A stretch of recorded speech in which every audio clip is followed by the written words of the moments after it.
Supercube. Un garçon ordinaire gagne l'affection d'une jeune femme, s'attirant ainsi les foudres d'un chef de gang. Par un heureux hasard, le jeune homme tombe sur un mystérieux cube lui octroyant des super pouvoirs. Il décide alors de s'en servir afin de faire le bien autour de lui et punir les personnes malveillantes. L'anime a pour genre action, aventure, fantasy et pour thème dieu, déesse, super pouvoir.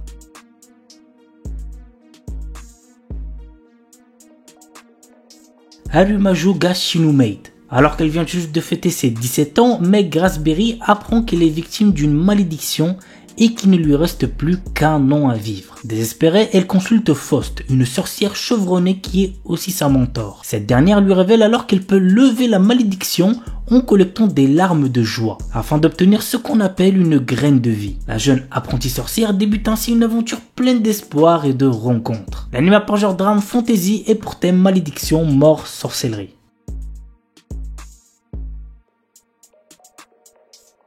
The Beginning After the End.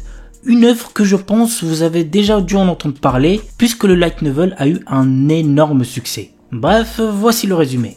Autant craint que respecté, le roi Grey renaît sur le continent magique de Dikaten sous le nom d'Arthur Leywin après une mort mystérieuse. Il conserve sa sagesse d'antan même s'il entame sa seconde vie sous la forme d'un bébé. Au fil des ans, il commence à maîtriser la magie et à tracer sa propre voie pour tenter de réparer les erreurs de sa vie passée. L'anime a pour genre action, aventure, fantasy, isekai et pour thème apprentissage, autre monde, combat, dragon, famille, magie, monstre, royauté, réincarnation, transmigration.